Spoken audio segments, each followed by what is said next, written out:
Stadttaubenprojekt Frankfurt. Ein verwaistes Taubenküken wird von einem ehrenamtlichen Helfer aufgepäppelt. Aber nicht alle würden Tauben so pfleglich behandeln. Team füttern oder Team vertreiben? Also ich würde die Tauben nicht füttern. Ich würde die versuchen zu vertreiben. Eher vertreiben. Vertreiben. Haben ja auch sehr viel Säure in ihrem Kot und das finde ich nicht so gut. Ich bin Team Füttern. Ich bin auch Team Aufsammeln, wenn ich eine Fletze finde. Die packe ich dann in eine Tüte und bringe sie zum Stadttaubenprojekt.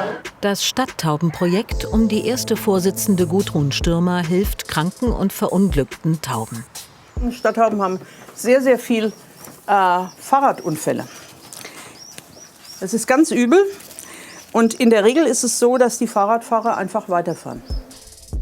Während des Lockdowns war öfter zu hören, dass die Stadttauben in den leeren Innenstädten nicht mehr genug Futter finden und deshalb an Stadtränder und in Vororte umgezogen sind.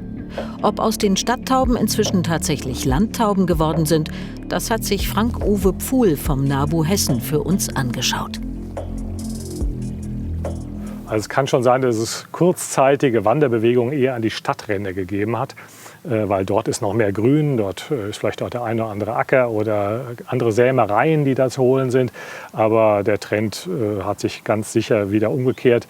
Die Tauben gehen zurück in ihre angestammten Bereiche, in die Innenstädte. Die sind ja auch weitestgehend wieder belebt. Wer auf dem eigenen Dach eine Taubenkolonie hat, der hat meist auch ein Problem.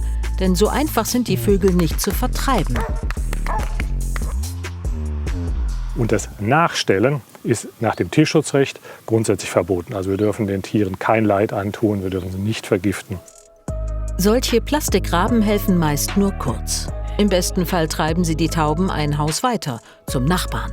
Wenn es aber ganz arg wird, hilft schon mal das Stadttaubenprojekt. Also das hier sind Tauben aus einer Industriehalle. Die mussten da raus, weil sie oben auf den Kabelträgern gesessen haben und sowohl die dort Beschäftigten als auch die Geräte verunreinigt haben. Aber es war ein Hallenleiter, der das sehr tierschutzgerecht angegangen ist. Der hat dann den Kontakt zu uns gesucht und das ist eben das Ergebnis. Hier werden die Tauben so gut gefüttert, dass sie meist freiwillig bleiben. Das Füttern in der Frankfurter Innenstadt ist allerdings verboten. Und das aus gutem Grund. Diese Tauben sind dann in der Lage, wenn sie hervorragend gefüttert und ernährt werden, sich bis zu 8 Mal pro Jahr fortzupflanzen. Das wären dann natürlich unglaublich viele Tauben. Und die machen auch unglaublich viel Schmutz. Das ist alles Taubenkacke. Also wenn wir erstmal grundsätzlich das Füttern einstellen, dann reguliert sich das schon auf natürliche Art und Weise. Um den Taubenbestand zu verringern, arbeiten die Helfer vom Stadttaubenprojekt mit einem Trick. Immer wenn die ein Ei gelegt haben, wird es ausgetauscht gegen ein Gipsei. Die Taube fühlt sich wohl und es stellt sich halt kein Nachwuchs mehr ein. Das sind jetzt die Gipseier oder Plastikeier. Gips ist es ja nicht, war es früher mal. Und die tauschen wir eben gegen die echten Eier aus. Und im Grunde genommen stehen diese 3 Eier für die Lösung für das Taubenproblem. Ja, und darüber sprechen wir weiter. Gudrun Stürmer vom Stadttaubenprojekt Frankfurt, herzlich willkommen. Danke. Frau Stürmer, wenn man wie ich vom Dorf kommt, dann kann man sich gar nicht vorstellen, dass man Tauben hassen kann. Warum sind die in der Stadt so unbeliebt? Ich denke, das liegt daran, dass sie uns so ähnlich sind. Es sind viele, sie machen Dreck, sie sind laut, genau Okay. wie wir. Okay, also und da fühlt man sich gespiegelt und sagt eigentlich, nee, ich will aber doch kein Tier sein oder wie auch immer. Interessante These. Viele denken vielleicht ja auch, dass die Tauben krank machen können. Also viele sagen, der Kot kann krank machen. Wie gefährlich sind Tauben? Sie sind nicht gefährlicher als andere Tiere und nicht gefährlicher als Menschen. Also man hat in der Regel auch nicht so engen Kontakt, dass man krank werden könnte. Insofern ist die Sorge völlig unbegründet. Also man kommt ja nicht mit dem Kot direkt in Verbindung, in der Regel, wenn sie einem nicht gerade mal auf den Kopf macht. Aber auch dann ist es nicht so. Wird man nicht gleich krank. Man hat dann kein Loch im Kopf. Haben Sie trotzdem einen Trick, also weil viele sagen, ja, die machen das ganze Auto voll oder so, wie man Taubenkacke ganz gut entfernen kann? Ja, das geht wunderbar mit Essigreiniger und einfachem klaren Wasser. Und man kann das auch machen ohne Schutzanzug und Brimborium, kann man einfach mit Essigwasser. Gut, und Sie sagen, es ätzt nicht oder irgendwas, Nein, sondern man kann es einfach wegwaschen und dann ist es auch weg. Der Kot liegt im schwach sauren bis pH-neutralen Bereich. Okay. Wenn man sich gesetzeskonform verhalten will, was darf man nicht machen, um Tauben loszuwerden? Das klang ja eben auch schon so ein bisschen im Beitrag an. Ja, also man darf sie nicht vergiften, auch wenn Georg Kreisler das damals so angeregt hat, aber anders gemeint. Man darf ihnen nicht nachstellen. Das Beste, was man tun kann am Balkon oder am Fenstersims, ist eben Bewegung schaffen. Immer draufgehen auf den Balkon, immer sich dort zeigen, Präsenz zeigen. Ja, warten Sie noch mal, wir gehen noch mal einen Schritt zurück. Wie ist es denn zum Beispiel mit diesen spitzen Dingern, die viele auf ihrem Fensterbrett oder auch auf dem Balkon installieren? Ist das erlaubt? Halten Sie es für sinnvoll? Also sinnvoll ist es sicher nicht, weil die Tauben mit der Zeit einen Kotberg auf diese Nadeln bauen und dann ihr Nest da oben drauf. Es hält sogar besser. Wahnsinn. Ja, also ist nicht sinnvoll. Es ist auch gefährlich für die Tiere und es widerspricht auch dem Tierschutzgesetz. Trotzdem, wie jedes Gesetz hat es Ausnahmen. Und es sieht auch nicht schön aus. Ja. Ne? Blumen sind besser.